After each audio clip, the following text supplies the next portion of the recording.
All right. So, if you were to ask me today as to look back on the year and see what do I think I taught the worst this year, I think I taught type one and type two errors the worst. And I think I looked at it and I couldn't find a good way to explain it of my own.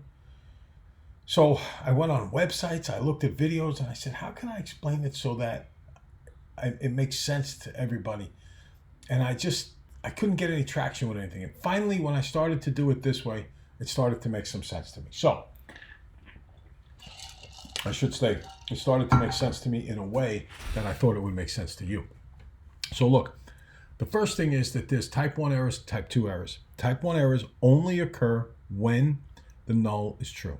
Type 2 errors only occur when the null is false. As true comes before false, 1 comes before 2. That matches up. That makes sense to me. But the other thing to keep in mind is that sometimes the reasoning is valid.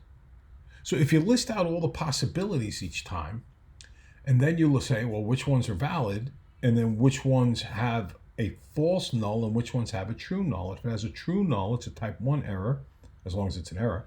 And if it has a false null, it has a type 2 error, as long as it's an error. So here's the situation.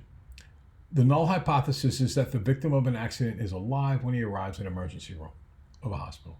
What are the 4 possible outcomes? Well, the other person could think the victim is alive and he is alive. Or he could think the victim is dead and he's actually alive. Or he could think the victim is alive when he's actually dead. Or he could think the victim is dead when it's actually dead.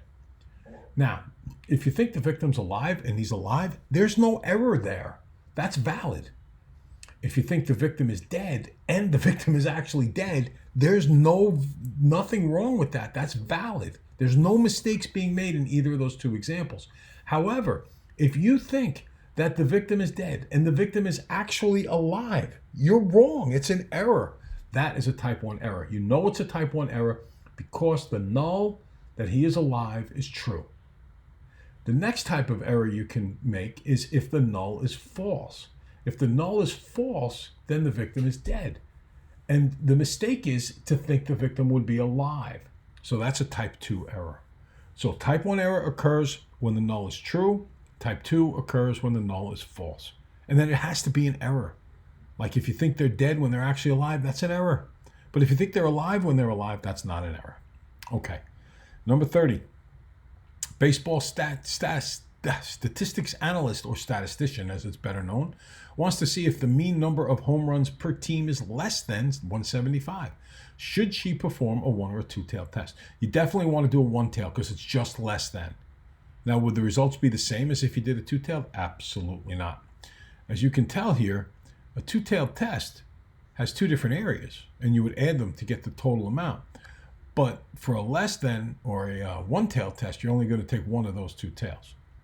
Number 31. Last year, the government made a claim the average income of the American people was $34,700. However, a sample of 30 people taken recently showed an average income of $34,375. And there's a population standard deviation of 1053. Is the government's estimate correct? Conduct a significance test to see if the true meaning is equal to the reported average. Use alpha 0.01, find the value of P. So we're going to go to stat test and we're going to do a z-test. That's choice 1. The input is from the stats. So the null is 34,700. The standard deviation is 1,053. The mean, x bar, is 34,375. The number of sample taken is 30. And we want to test and see if it's not equal to the null. If the mean is not equal. Because I don't care if it's too low or too high. I just want to know if it is 34,700. I crunch those numbers, or more to the point, the calculator crunches the numbers, and it tells me P is 0.3545. So P is greater than alpha, which was 0.01. If the P is high, the null must fly. Yep, average income is $34,700. So that is it. That's our last video of the year. You can jump for joy. You can dance. You can do whatever you want. I see a whole bunch of dances on TikTok. You can make your own TikTok dance. Whatever you want to do. But I'm glad that the year's over. Listen, you guys have been, there's times when the demands on the class are high. There's times when the demands on the class are not as high. And through it all, you did the job. You got the work done. And that's really an incredibly important characteristic to have. When I talk to so many adults, people who've had jobs, people who've paid mortgages, people who've worked for business worlds, I talk to them all the time. And one of the things that I've talked to them about is the reality of what you get most out of college. And what you get most out of college is the ability to recognize responsibility and rise to that responsibility, regardless of what you necessarily feel like you want to do. And I think that applies to the class as a whole, and I think it applies to me as a whole, because believe me, there were plenty of times when I would rather have gone fishing. But instead, we committed, you and I, to making sure that we found a way to get through this. Going into this final exam, your grades are outstanding. I think we have somewhere in the neighborhood of about an 85% rate getting an A, or 80% of the students ready to get an A. This prep for the final exam has been very thorough. You know everything you need to know if you can do all of these final exam review sheets. So between all the work you put in now, and performance is a function of preparation, all the preparation we've done for this final, you should be in a position to excel, to kick butt and do well. Do not be anxious. Do not be scared. You are good. You've worked hard. I've worked hard. You are thoroughly prepared, and you are ready to rock this thing.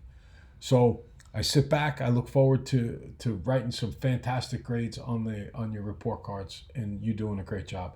So I'm real proud of you. Keep up the great work, and grades will be reported pretty soon, sooner than you know it. You guys have done fantastic work. Smile. You're about to finish so strong. Take care. Bye-bye.